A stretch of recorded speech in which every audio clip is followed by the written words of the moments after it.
बड़ी खबर सामने आई है।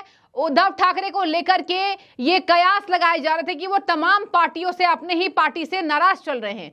तो क्या एमवीए में बहुत जल्द टूट होने वाला है? क्या गठबंधन में बिखराव होगा? और इसके कयास इसलिए लगाए जा रहे हैं क्योंकि कई ऐसे दिग्गज नेता हैं शिवसेना के, उद्धव गैंग के सपोर्टर्स, जो ये कह रहे हैं जब तक बात नहीं मानी जाएगी तब तक वो किसी की बात नहीं सुनेंगे। मतलब मैं आपको समझाती हूं। इसका मतलब यह है कि कांग्रेस से खासा नाराज हैं उद्धव जी। उद्धव ठाकरे नाराज चल रहे हैं कांग्रेस पार्टी से। एक बात मैं आपको और बता दूं, और ये बात बहुत सीरियस है। सांगली में कांग्रेस नेता राहुल गांधी पहुंच रहे हैं और वहां पर उद्धव ठाकरे नहीं पहुंच रहे हैं। क्या ये बात हुई? क्या ये वो बात हो गई कि मैं तुम्हारे साथ भी हूं लेकिन तुम्हें पसंद भी नहीं कर रहा हूं? यही बात हुई ना। यही वजह है कि सांगली के कार्यक्रम में, राहुल गांधी के कार्यक्रम में उद्धव ठाकरे नजर नहीं आए। हालांकि नाना पटोले ने बड़ा बयान दिया है। नाना पटोले ने कहा, मैंने उद्धव ठाकरे से बात की थी, उन्होंने कहा कि हमारा कोई और कार्यक्रम है, यही वजह है कि मैं राहुल जी के प्रोग्राम में नहीं जा पाऊंगा। लेकिन एक और नेता शिवसेना के, उन्होंने बड़ा बयान दिया है। उन्होंने कह दिया है जब तक उनकी बात नहीं मानी जाएगी वो कांग्रेस के किसी भी बड़े दिग्गज नेता से बातचीत नहीं करेंगे। आपको मैं तमाम बयान भी सुनाऊंगी। संजय निरुपम है, इसके साथ तमाम लीडर्स ने उद्धव ठाकरे पर तंज कसा है और ये तक बोल दिया कि कितना झूठे हैं उद्धव ठाकरे। झूठ बोलते हैं। मातोश्री में अमित शाह पैसे लेकर जाते थे, अमित शाह लालच देते थे, लेकिन अब तो उद्धव ठाकरे खुद सीएम के पद को लेकर इधर उधर भटक रहे हैं। आइए पहले बयान पर ही ले चलते हैं, फिर आपको बताऊंगी कि आखिर संजय राउत ने उद्धव ठाकरे के राहुल गांधी के कार्यक्रम में न जाने को लेकर क्या बयान दिया है। At this point of time, it's okay. People, they wish, they demand, they ask for that post. But ultimately, all these people, all these leaders, they will sit together. First of all, they should get the majority. Then only the question will arise, who is going to lead the government? So let us see. And I would just, I cannot advise you think them. That Mahavikas Aghadi is daydreaming about the chief minister's post or the upcoming elections? I don't think that they, and I think they should not think of it. They should concentrate on the election and don't think that they are going to come in the power. And अभी तो कुछ भी नहीं है, and they are fighting. Why? I can't say. But is their internal problem? They will solve it. Thank you. Bhujbal sir, गडचिरोलीतला एक video समोर आलेला आहे. आई वडील दोन चिमुरड्यांना ताप आला होता म्हणून दवाखान्यात जाण्यासाठी पायपीट करत होते, पण त्या दोघांचाही मृत्यू झालेला. कसं बघतात या घटनेकडे? मला काही माहित नाही, मी माहिती घेतो.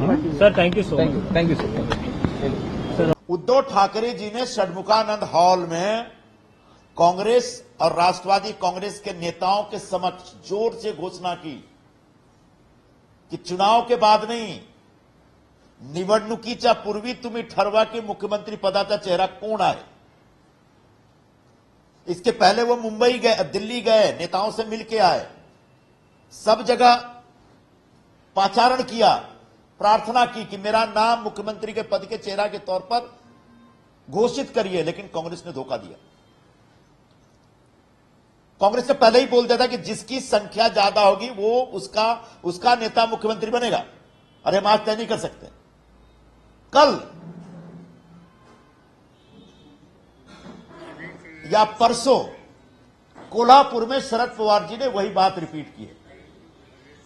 उनने कहा है कि चुनाव से पहले मुख्यमंत्री पद का चेहरा हम किसी को नहीं घोषित कर सकते. चुनाव के बाद संख्या बल के आधार पर तय होगा कि नई सरकार का मुख्यमंत्री कौन होगा. अब कितनी संख्या उनकी आएगी ये बात की बात है, लेकिन इनका जो सपना था कि मुख्यमंत्री ही बनना है, वो सपना चकनाचूर होते हुए दिख रहा है. और दिख रहा है कि कांग्रेस और राष्ट्रवादी कांग्रेस ने मिलकर कहीं ना कहीं इनको चारों तरफ से घेर लिया है. ये वही उद्धव ठाकरे जी हैं जो दावा करते थे कि देश के गृह मंत्री अमित शाह मातोश्री गए थे, बंद कमरे में उनसे बात की थी और उनको कहा था कि आपको हम 2.5 साल के लिए मुख्यमंत्री बनाएंगे। हालांकि भारतीय जनता पार्टी ने कभी इसको स्वीकार नहीं किया, अमित शाह खुद भी मना कर चुके हैं। लेकिन एक वो दौर था 2019 का, जब बीजेपी के प्रमुख नेता मातोश्री जाते थे और उनके साथ बैठते थे, चर्चा करते थे। आज ये दौर है 2024 का, जब उद्धव ठाकरे जी स्वयं मिलने के लिए दिल्ली जाते हैं, बड़े मुश्किल से लोग मिलते हैं और उनकी अपेक्षाओं पे खरा नहीं उतरते। उनकी जो अपेक्षा है, जो इच्छा है, जो प्रस्ताव है, उसको ठुकरा दिया जाता है। वही उद्धव ठाकरे हैं जो सन्मुखानंद में सरेआम कहते हैं कि आप तय करिए मुख्यमंत्री कौन होगा, आप नाम तय करिए, चुनाव से पहले तय करिए। कोई उनके प्रस्ताव को सीरियसली नहीं लेता। देखिए, आपने तमाम नेताओं के बयान सुने। उद्धव ठाकरे को लेकर सभी नेता एक सुर में यही बोल रहे हैं दर्शकों, शिवसेना के हो चाहे तमाम पार्टी के हो, बीजेपी के हो, ये वही कह रहे हैं कि उद्धव जी को देखना सीएम पद नहीं मिलेगा। उद्धव ठाकरे के पास कोई नहीं बचा है। बड़े चाचा के रूप में उस शरद पवार भी नहीं बचे। शरद पवार को हमेशा आदरणीय मानते हैं, लेकिन शरद पवार ने भी कह दिया कि नहीं भैया, ये बिल्कुल फॉर्मूला तय नहीं होगा। पूरे शिवसेना और यहाँ तमाम पार्टियां, कांग्रेस हो जाए, एनसीपी हो जाए, एकजुटता से महाराष्ट्र के विधानसभा चुनाव को हम लड़ेंगे और अभी हम सीएम पद को लेकर कोई ऑफर नहीं देने वाले हैं। उद्धव को ये मन था कि सभी पार्टियों ने सर्वसम्मति से ये बोल दिया होता मीडिया में आकर के कि उद्धव ठाकरे बहुत बेहतरीन सीएम साबित होने वाले हैं, उनसे अच्छा कौन है, और उनको हम अपना नाम उम्मीदवार घोषित करते। ऐसा भी नहीं हुआ। यही वजह है कि बार बार उद्धव ठाकरे यहां पर पटखनी खा रहे हैं। आपको बता दें, संजय राउत ने दर्शकों इस बाबत बोला है कि नहीं, कोई नाराजगी उद्धव जी की राहुल गांधी से नहीं है, लेकिन नाराजगी बिल्कुल है अगर कोई नेता किसी नेता के कार्यक्रम में नहीं पहुंच रहा है। कभी कभी होती है कि अपने शेड्यूल बहुत टाइट होते हैं और इधर उधर भी नेताओं को जाना पड़ता है, लेकिन उद्धव ठाकरे की नाराजगी कांग्रेस के दिग्गज से है, खास तौर पर राहुल गांधी, नाना पटोले से। यही वजह है कि राहुल गांधी से वो मिलना नहीं चाहते हैं। सांगली में अगर राहुल गांधी आए तो उद्धव ठाकरे क्यों नहीं पहुंचे हैं, इसी को लेकर तमाम नेताओं के आपको मैंने बयान सुनाए हैं। अब मैं आपको बता दूं, संजय राउत, शिवसेना प्रवक्ता, एक बड़ा बचाव हमेशा उद्धव ठाकरे के लिए ये नेता करते रहते हैं। आप किसी का बयान नहीं सुनेंगे, लेकिन कोई भी अगर विषय हुआ उस पर संजय राउत जरूर आते हैं। आपको बता दें, संजय राउत ने कहा है कि उद्धव ठाकरे जी के पहले से तय कार्यक्रम हैं और भी कई बैठकें हैं, इसलिए वे सांगली समारोह के लिए उपलब्ध नहीं होंगे।